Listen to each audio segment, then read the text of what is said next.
Welcome to week 2 of the Draft Utopia NFL Digest here at The Rock in Rhodes Hall on the second floor. And there were 16 games slated. The Jets and the Patriots played the first game.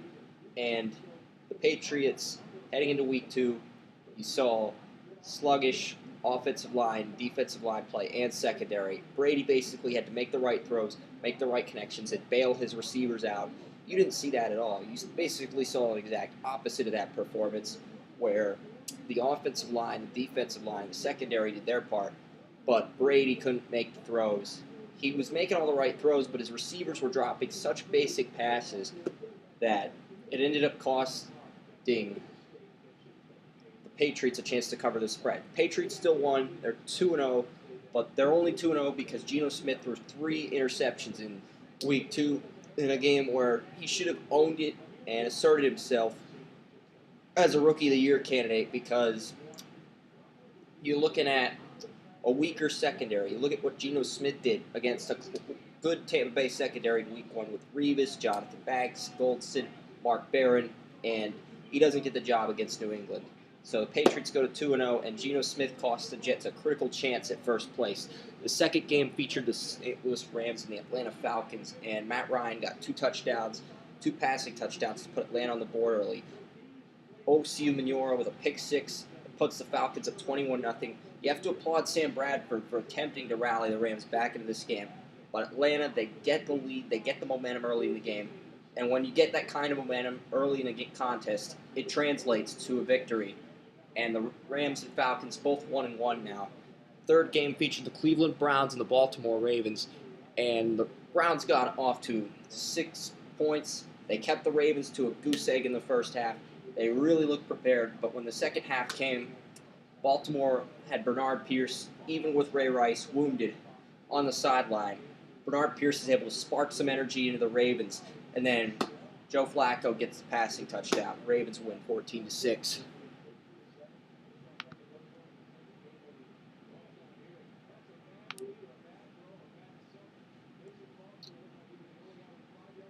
Carolina Panthers and the Buffalo Bills.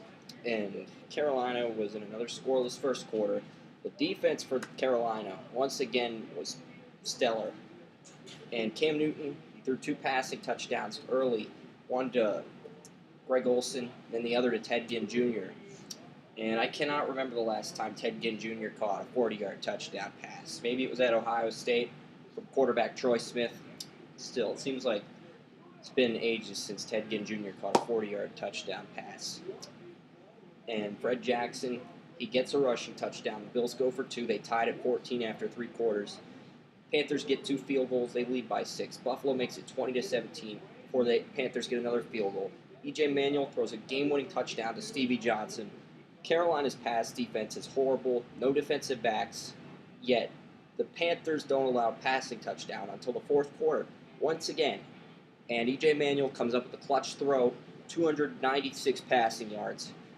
Still, you go nearly 4 quarters without allowing a passing touchdown, and this is considered one of the worst pass defenses in the league because there's no true playmaker, there's no guy that can really assert himself as a legit player, 4-down player when it comes to coverage.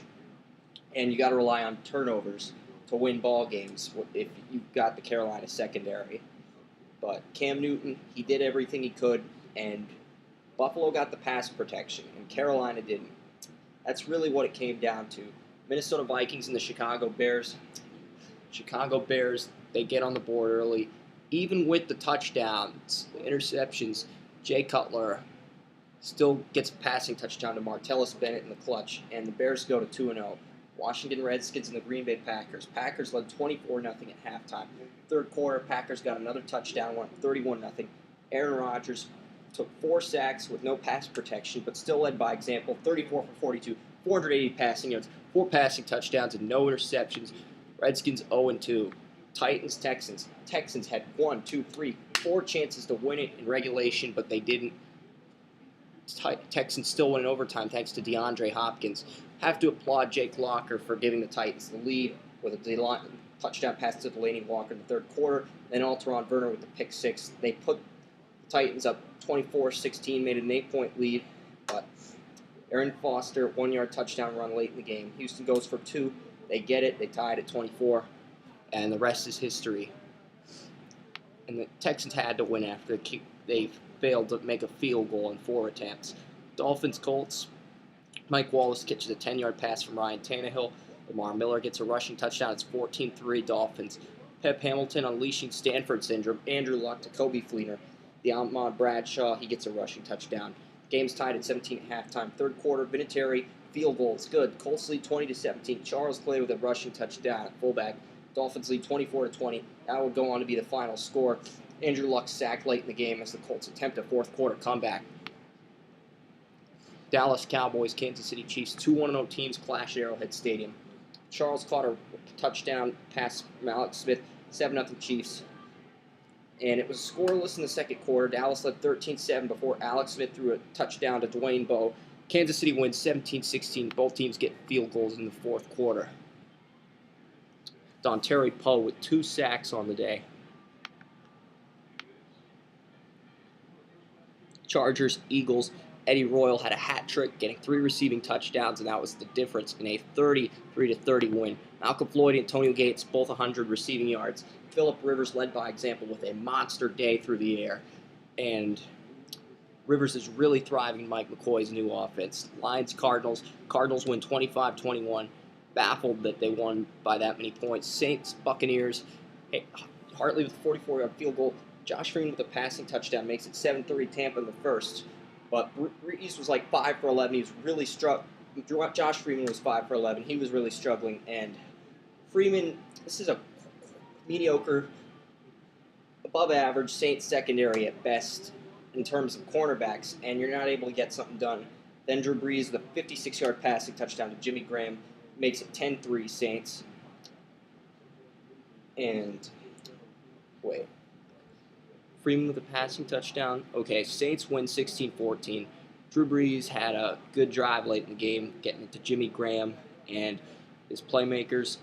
And Josh Freeman looks like a backup with his sluggish play. So maybe it's time for a change. Peyton Manning to Wes Welker. Now Denver leads 17-9. Giants were stopped on third down before a pass interference penalty. Another penalty made it 1st and goal for the Giants. Giants get a rushing touchdown to Brandon Jacobs. Denver leads 17-16. Denver would go on to win 38-16. First quarter, Seahawks 49ers. Seahawks get a field goal. Colin Kaepernick threw 3 interceptions in this contest. And Kaepernick threw an interception to Richard Sherman, Cam Chancellor, and Earl Thomas. Seahawks best cornerback, strong safety, and free safety each recorded interception against the 49ers quarterback. And the secondary stood their ground. And San Francisco basically had no chance against the secondary because Kaepernick's receivers couldn't get open. Anquan Bolden royally screwed my fantasy team after a killer week 1 performance where I benched him like an idiot. But 49ers just can't get things done in Seattle. And I underestimated what the Seahawks could do. Russell Wilson really showed that he could keep his composure, he could manage the game, and the Seahawks defense did their part. Monday Night Football, Steelers, Bengals. Bengals and Steelers were tied at 10 at halftime. Second half, Bengals get another touchdown courtesy of Giovanni Bernard. He puts the Bengals up 17-10. Bengals with a field goal, they lead 20-10, and the Bengals go to 1-1. The Steelers become the 8th team in the NFL to start the season 0-2. And next week, you can catch our Draft Utopia NFL Digest for Week 3, and tomorrow on Talkshoe around 6, I'll have more in-depth analysis of the games because I'm trying to limit these YouTube videos to under 10 minutes. Thanks for watching.